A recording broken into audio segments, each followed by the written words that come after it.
Bismillahirrahmanirrahim. Assalamualaikum warahmatullahi wabarakatuh.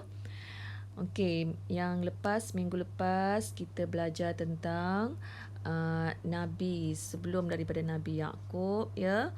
Kita belajar tentang Nabi Ismail, Nabi Ishak, ya. So hari ini kita akan belajar tentang Nabi Yaqub alaihi salam. Okey. Nabi Yaqub alaihi salam, sebelum kita belajar, kita kena tahu dahulu dia punya asal usul yang kita dah belajar hari itu, iaitu asalnya daripada Nabi Ibrahim alaihi salam. Nabi Ibrahim ini mempunyai dua anak daripada isteri yang berbeza, ya. Dua anak baginda daripada isteri yang berbeza. Kalau kita tengok, kita belajar baru ni Nabi Ismail daripada Siti Hajar. Kalau Nabi Ishak daripada Sarah, ya. Daripada keturunan Nabi Ishak inilah lahirnya Nabi-Nabi, termasuklah anak Ishak, Nabi Ishak sendiri itu Nabi Yaqub, dan kemudian cucu pada Nabi Ishak sendiri itu Nabi Yusuf AS, dan adalah rentetan selepasnya. Kalau daripada Nabi Ismail ini tidak ada sebarang Nabi selepas baginda kecuali Nabi kita alaihissalam, Nabi kita Nabi Muhammad sallallahu alaihi wasallam. Okey, Nabi Yaqub. Nabi Yaqub ini merupakan putera kepada Nabi Ishak. Yaqub dalam bahasa Ibrani ialah Israel.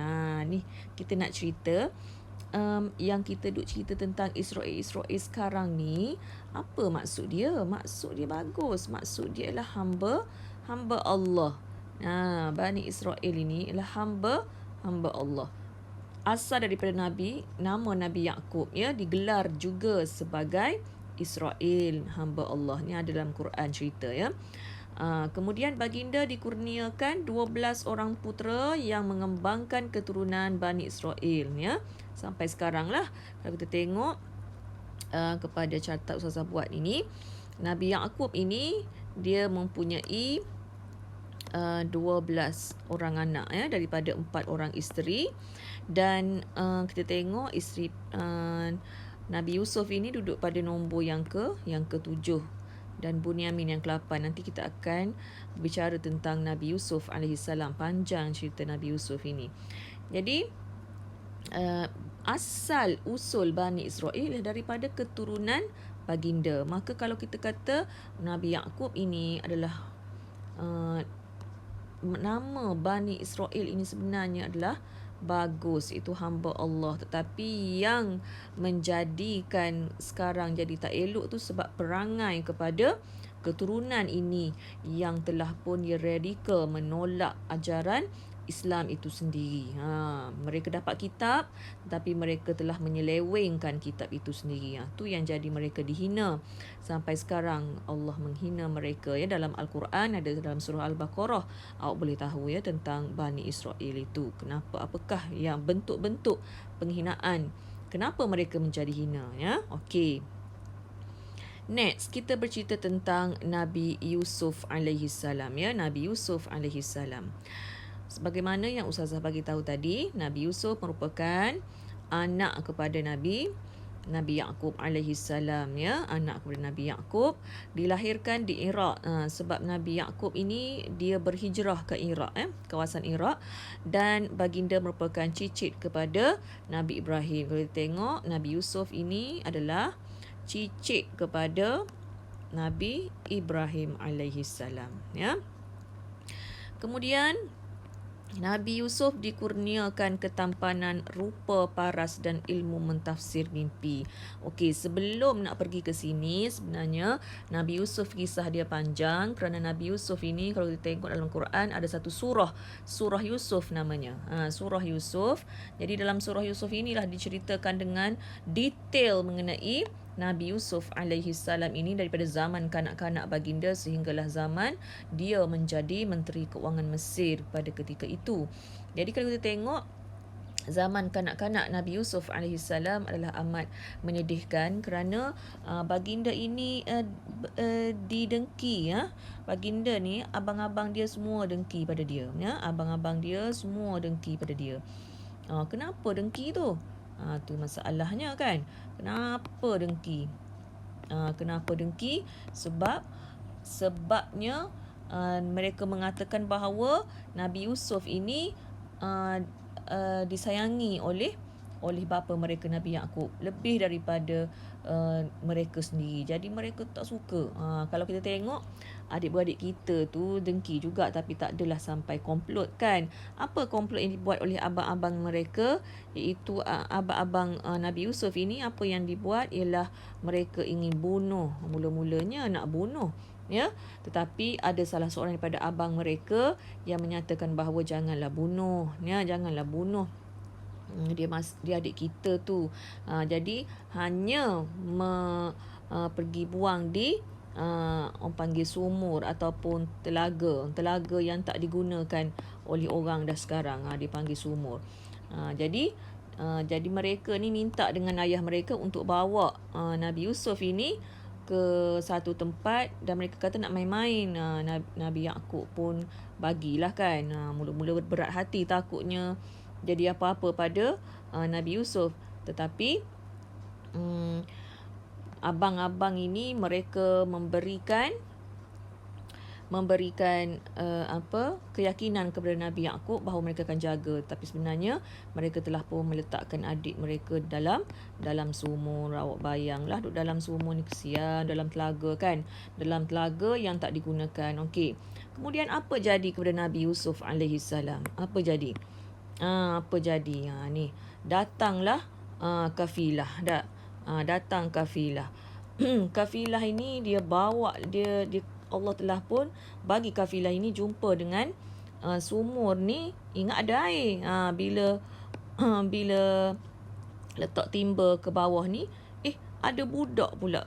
Ada budak. Jadi mereka pun angkatlah Nabi Yusuf ni. Tengok ada kanak-kanak. Jadi mereka ini mereka jual Nabi Yusuf ini di pasar. Pada masa tu ada perhambaan kepada kanak-kanak.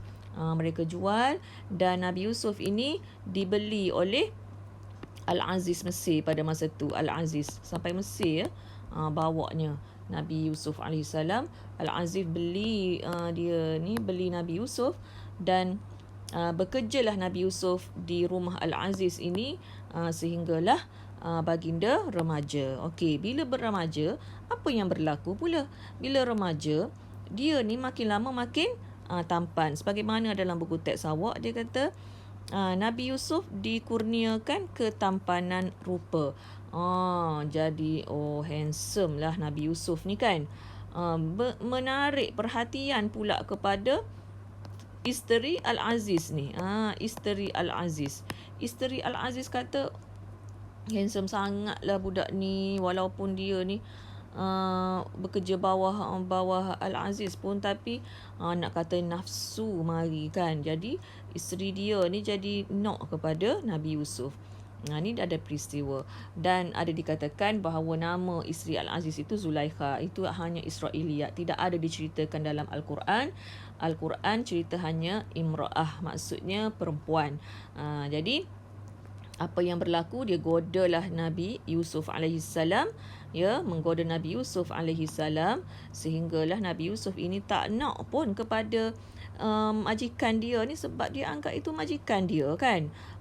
Jadi berlakulah pergelutan kat situ, sehinggalah Al-Aziz pun balik daripada ni, tengok koyaknya di arah belah belakang, baju Nabi Yusuf ini. Lepas tu bila diadili bahawa sebenarnya Nabi Yusuf ini tidak bersalah. Yang bersalah adalah isteri dia. Tapi Al-Aziz ni dia dari segi politik kan, takkan nak bagi tahu isteri dia ni bersalah. Jadi dia telah pun menghukum Nabi Yusuf. Apa dia hukumannya? Nabi Yusuf kata Nabi Yusuf rela untuk memilih penjara. Nabi Yusuf tengok tu, nak lari daripada fitnah, maka Nabi Yusuf rela dipenjarakan. Itulah kisah bagaimana Nabi Yusuf dipenjarakan. Kemudian Nabi Yusuf dalam penjara Allah cerita pula Nabi Yusuf ini dia pandai menafsir ilmu, ya, menafsir mimpi. Bagaimana Nabi Yusuf menafsir mimpi kepada dua orang banduan, ya, seorang yang Nabi Yusuf tafsir dia akan hidup, yang seorang lagi mati, ya, mati disalib.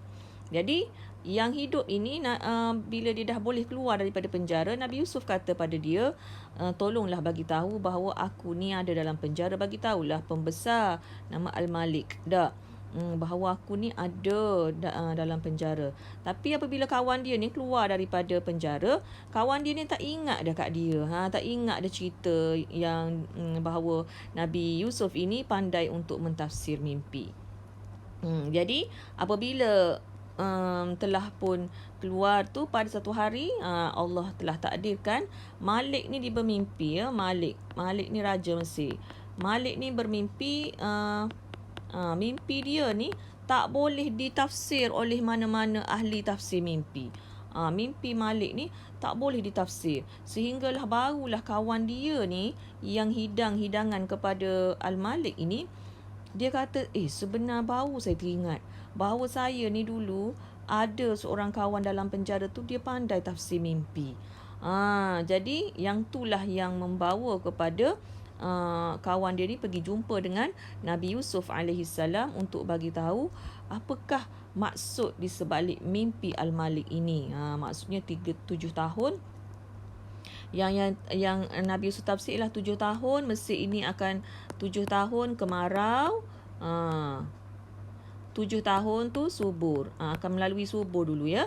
7 tahun subur, 7 tahun akan berlaku kemarau. Jadi Al-Malik ataupun Raja Mesir ini dia kagum dengan Nabi Yusuf, sehingga dia nak lantik Nabi Yusuf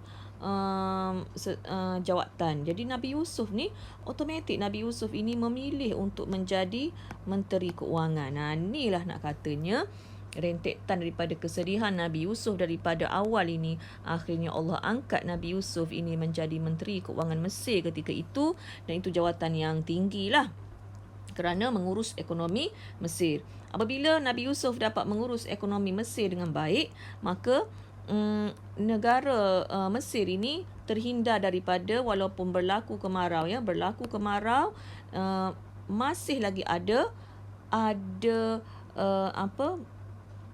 makanan untuk dimakan oleh penduduk Mesir pada masa itu. Dan inilah yang mengundang kepada datangnya abang-abang Nabi Yusuf alaihissalam untuk meminta apa? Meminta makanan, iaitu gandum. Sebab ayah Nabi Yusuf iaitu Nabi Yaqub bagi tahu kepada anak-anak dia, pergilah, kita ni kemarau dah, kita ni tak ada makanan, kita mintalah dengan Al-Aziz. Mereka tak tahu pun bahawa Menteri Keuangan pada masa itu adalah Nabi Yusuf alaihissalam. Akhirnya mereka datang kepada Nabi Yusuf, mereka meminta gandum. Nabi Yusuf ni Allah bagi kepada Nabi Yusuf mengenali cam abang-abang dia ni. Nabi Yusuf kenal abang-abang dia, Nabi Yusuf bagi tahu. Mula-mulanya Nabi Yusuf kata, okey, bagilah gandum. Tapi Nabi Yusuf kata, kalau mari sekali lagi kena bawa adik kamu. Adik kamu tu siapa dia? Adik kamu tu nama dia Bunyamin. Sebab abang-abang dia pun tak suka juga kat Bunyamin ni. Akhirnya tahun berikutnya datangkanlah Bunyamin. Nabi Yaqub ni nak marah dah kan, tapi Nabi Yaqub ni bagilah juga Bunyamin ni datang ke negara Mesir. Jadi lepas tu Nabi Yusuf telah pun sembunyikan Bunyamin ni, atau bukan sembunyi, sebenarnya ada trik yang Nabi Yusuf buat sehingga Bunyamin dikatakan bersalah mengambil sesuatu perbendaharaan dalam negara Mesir ini, tak boleh buat balik. Jadi abang-abang Yusuf ni balik tanpa Bunyamin, lagilah sedih Nabi Yaqub. Tapi Nabi Yaqub ni Nabi Yaqub, akhirnya Nabi Yusuf kata apa dia? Bawalah ayah kamu datang berjumpa dengan aku. Jadi mereka pun bagi tahu ke ayah mereka. Mereka pun datanglah semula berjumpa dengan Nabi Yusuf alaihissalam. Kemudian tengoklah ada adik dia Bunyamin, dan Nabi Yusuf memperkenalkan diri, saya lah adik kamu Yusuf yang kamu telah pun buang dahulu. Itulah abang-abang Yusuf akhirnya tunduk hormat kepada Nabi Yusuf AS. Jadilah mimpi Nabi Yusuf pada awal-awal masa dia kanak-kanak dahulu, dia pernah bercerita pada ayah dia bahawa dia mimpi apa dia mimpi dia? Dia mimpi ada 11 bintang sujud pada dia. 11 bintang ini adalah abang-abang kepada Nabi Yusuf, adik-beradik dia lah, adik-beradik dia, ya, adik-beradik Nabi Yusuf alaihissalam. Okey. Baginda telah mentafsirkan mimpi Raja Mesir sehingga mengenai peristiwa kemarau yang akan berlaku sehingga dapat menyelamatkan ekonomi Mesir. Okey, itu adalah cerita tentang Nabi Yusuf alaihissalam. Okey, setakat itu sahaja Ustazah akan cerita dua sahaja ni ya. Ni yang Ustazah dah cerita, Nabi Yaqub dan Nabi Yusuf alaihissalam. Kita akan sambung kemudian untuk Nabi yang seterusnya. Wabillahi taufiq wal hidayah. Wassalamualaikum warahmatullahi wabarakatuh.